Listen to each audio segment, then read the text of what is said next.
All right, what's up everybody? In today's video, we're going to be implementing an in-memory cache in Go. We're going to be caching some data from a Postgres database. You may want to consider doing this type of caching if you have frequent reads to your database table, but infrequent writes. That might be a prime candidate for implementing caching. To add to that, we're going to be leveraging a component that we worked with in a previous video. We're going to be using this listener component, which comes from the libpq library. It leverages Postgres's listen notify functionality so that if we have a trigger on the database table, we can submit a event or a notification to a particular channel and get real-time updates from that channel. So we're actually going to be using this for implementing an invalidation strategy for our cache. So switching over to the code here, I've got this database helper that fetches a user by ID. Let's say I'm fetching this a ton of times in my application, and I want to actually cache the data that's coming back from here. But I also want to invalidate data if there's an update. I'd like to have some sort of cache API that looks something like this. So I have a new in-memory cache. It will accept a context and the listener so that I can receive the invalidations, and the actual function that will reload data into the cache. Maybe as a bonus, we can implement a time to live as a backup if invalidations fail for some reason. So what I'll do is I have a empty file here. I want to be able to create a cache that looks like this. So let's create our cache type. So my cache is going to accept the listener from the libpq library.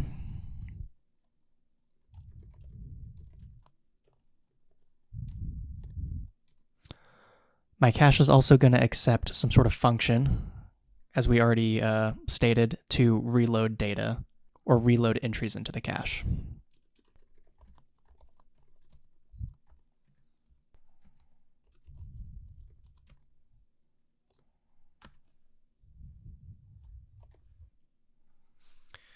All right, so our load function will look something like this. We'll have a key and a value. So key will be the type we're passing in, and we'll be receiving the value or an error. We'll also pass in a context so that we can use that internally.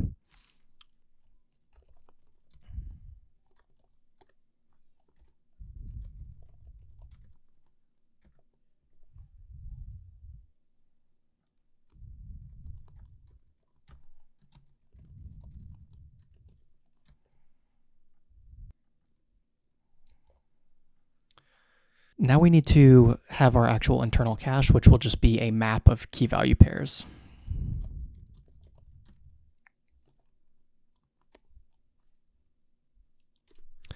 Let's also have a mutex because we will probably be reading and writing to this with multiple Go routines.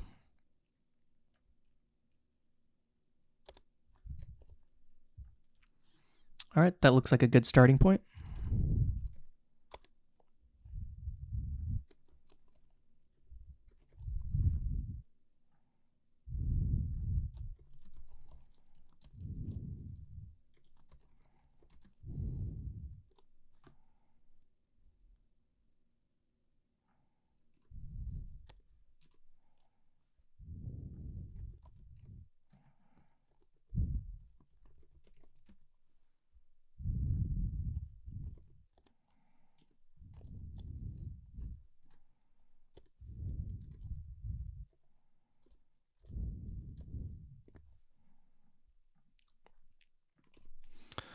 All right, so from here, we should probably implement the get function, or the get method. The get method should check if the value is already in the cache. If not, it should load it using the load func.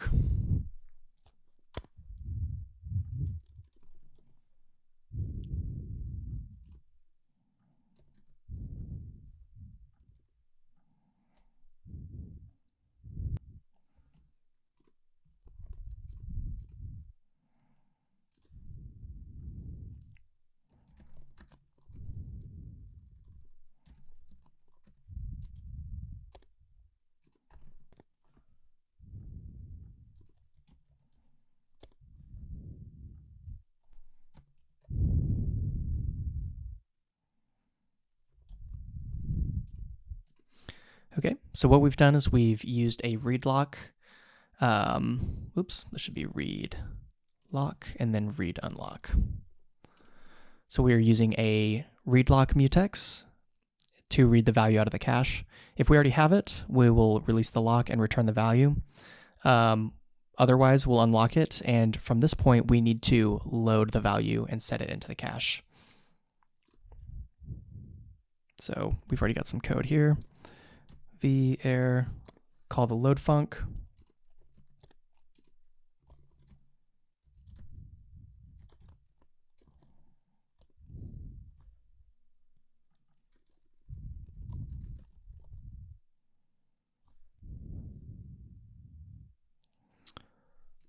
All right, so at this point we should have the value, so now we can acquire the lock to populate the cache. My IDE is doing a good chunk of this for me, so that's pretty nice. We lock it, acquire the lock, populate the cache, unlock, and let's go ahead and return the values. So this is a pretty straightforward implementation of Git. We'll just check if the value is already in the cache using the locks. If not, we'll go ahead and load it and populate the cache with it. So now we have a pretty much implemented basic cache. This does not have any invalidation or expiration of the entries, which are things that we should add. So you'll notice that we're not using the listener that we've provided to the cache yet.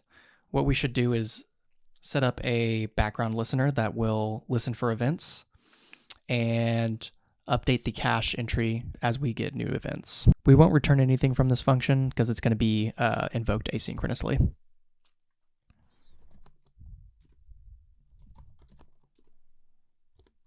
We should definitely listen to the context that's provided. If there's a cancellation or deadline exceeded, we should exit from this asynchronous listener.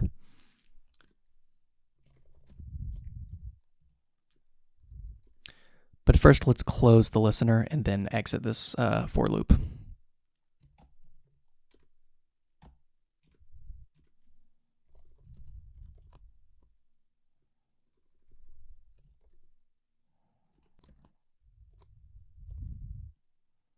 Next, let's have a case that will listen to the notify channel provided by the listener. From here, we'll be able to extract the message that was provided from the trigger.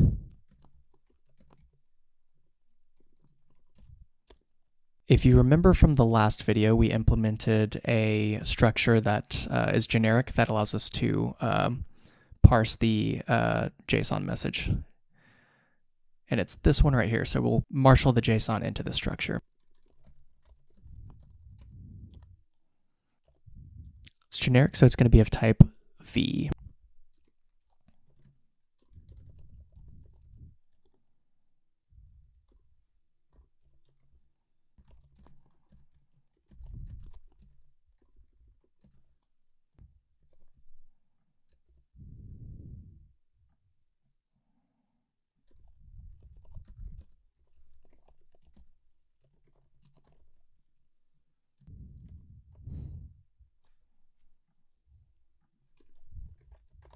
We're going to continue at this point because we can't do any processing on this actual event here. So now what we want to do is actually check which event happened. So if it's an action of insert or update, we'll update that entry in the cache. If it's a delete, we want to remove that entry from the cache.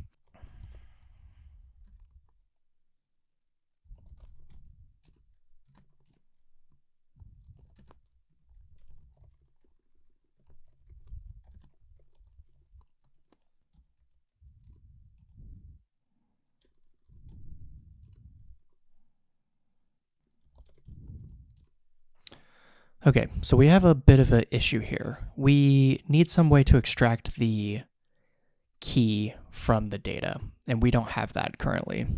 One way to do that is to enforce that V implements some interface that provides us with the key that we need to use in the cache here.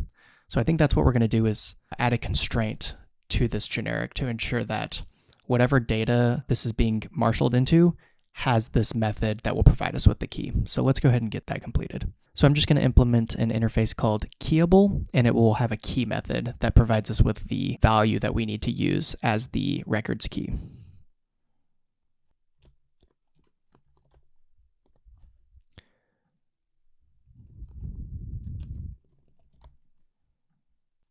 Okay, so now our type T from the C2C event needs to have the key error constraint.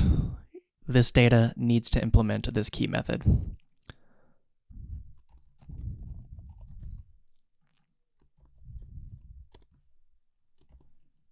So now this indicates that T must implement key error.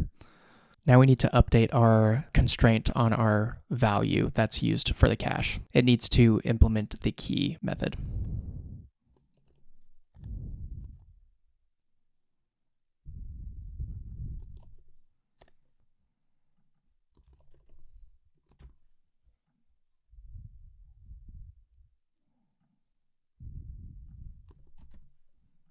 Okay, so now that my cache generic constraint knows that we need to have the key method, I can actually use that in the cache itself.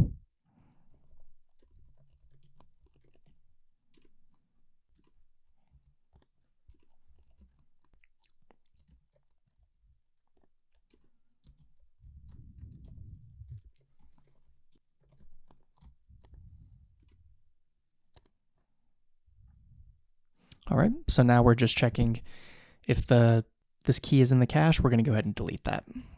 I'm just going to add some logging so that we can be aware of when we're receiving an invalidation event in the cache.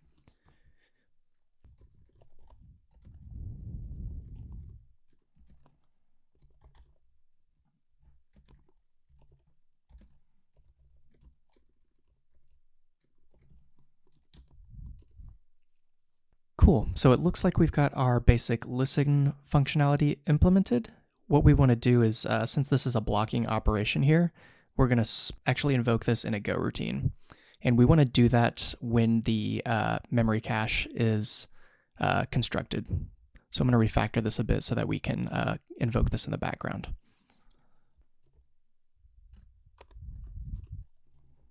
This looks pretty good. I think we are ready to try this out a bit. Looks like in this listener, we've got one issue here. We've modified this so that we need to specify what the key type is for the key error interface. So we know that the ID for a user is a UUID, so let's go ahead and provide that as the key type.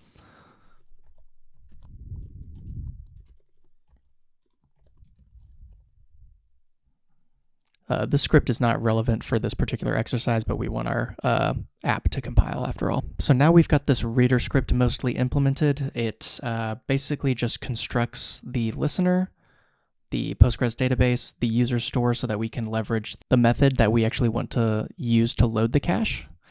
And we've provided the listener to the memory cache so that we can use this for invalidations. Down below, we've got a ticker that is going to run every 5 seconds. What we're going to do is basically just read from the cache and output the current data. So now we can see, is the cache being invalidated when we're receiving database updates. All right, so let's go ahead and try out this reader. First things first, I want to look at what's in the database right now. Okay, so now I've got a users table. Let's select star from users. I've got a single record in there with this ID, and I'm going to make sure that that's consistent with the ID here that we're going to be using to retrieve the entry. So that's consistent there. That sounds good. And let's go ahead and just start the reader.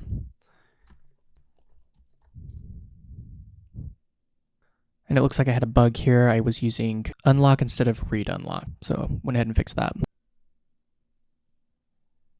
Okay, so now we can see that we're reading data from the cache. I added a log statement into the actual by ID so that we can know when we're actually fetching directly from the database instead of the cache. Okay, so this will continue reading from this, but what I want to do is submit an update. All right, so I'm going to say update users set first name equal to new name, where ID is equal to this ID.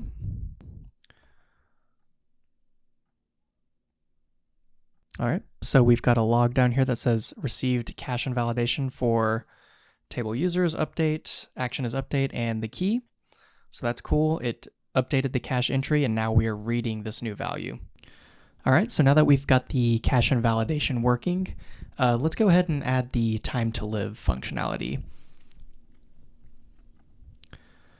So up here, instead of directly storing the value here, I kind of want to have a wrapper type, which is like a cache entry, and it will store the expiration time of each entry. So let's go ahead and add that.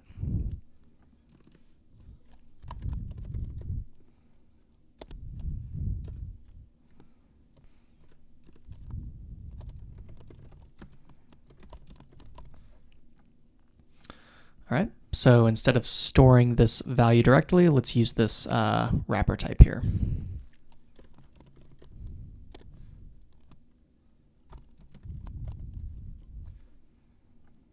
Okay, so now we've got some errors happening. Let's fix those.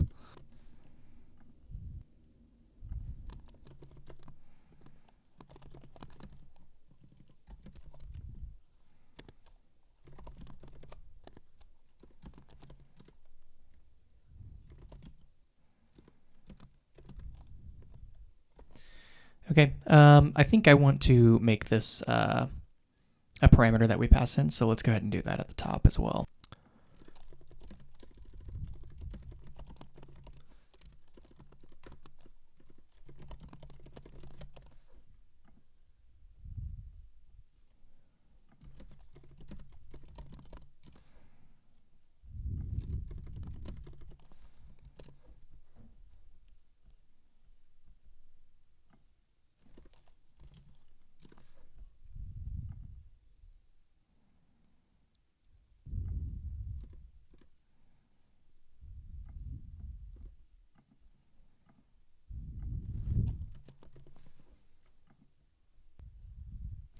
Okay, quick update. We did not need to add the key and value here. We can just have value.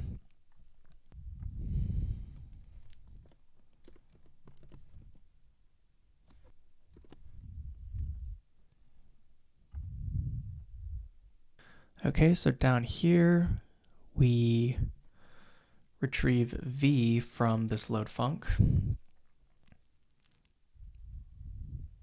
And this is returning a cache entry, so we need to make that the data. Let's call this entry. And then we can keep this v, and let's use the entry here.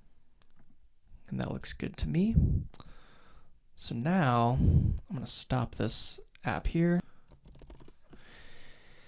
And let's go to and provide a TTL here. So TTL will be equal to time dot duration. Let's do seconds. Let's do 10 seconds. Okay. All right. Before we test this, we actually need to use the expiration. So instead of returning this value here, we want to say entry expiration is after the current time. So if the expiration is in the future, we'll return this. Otherwise, we need to reload it.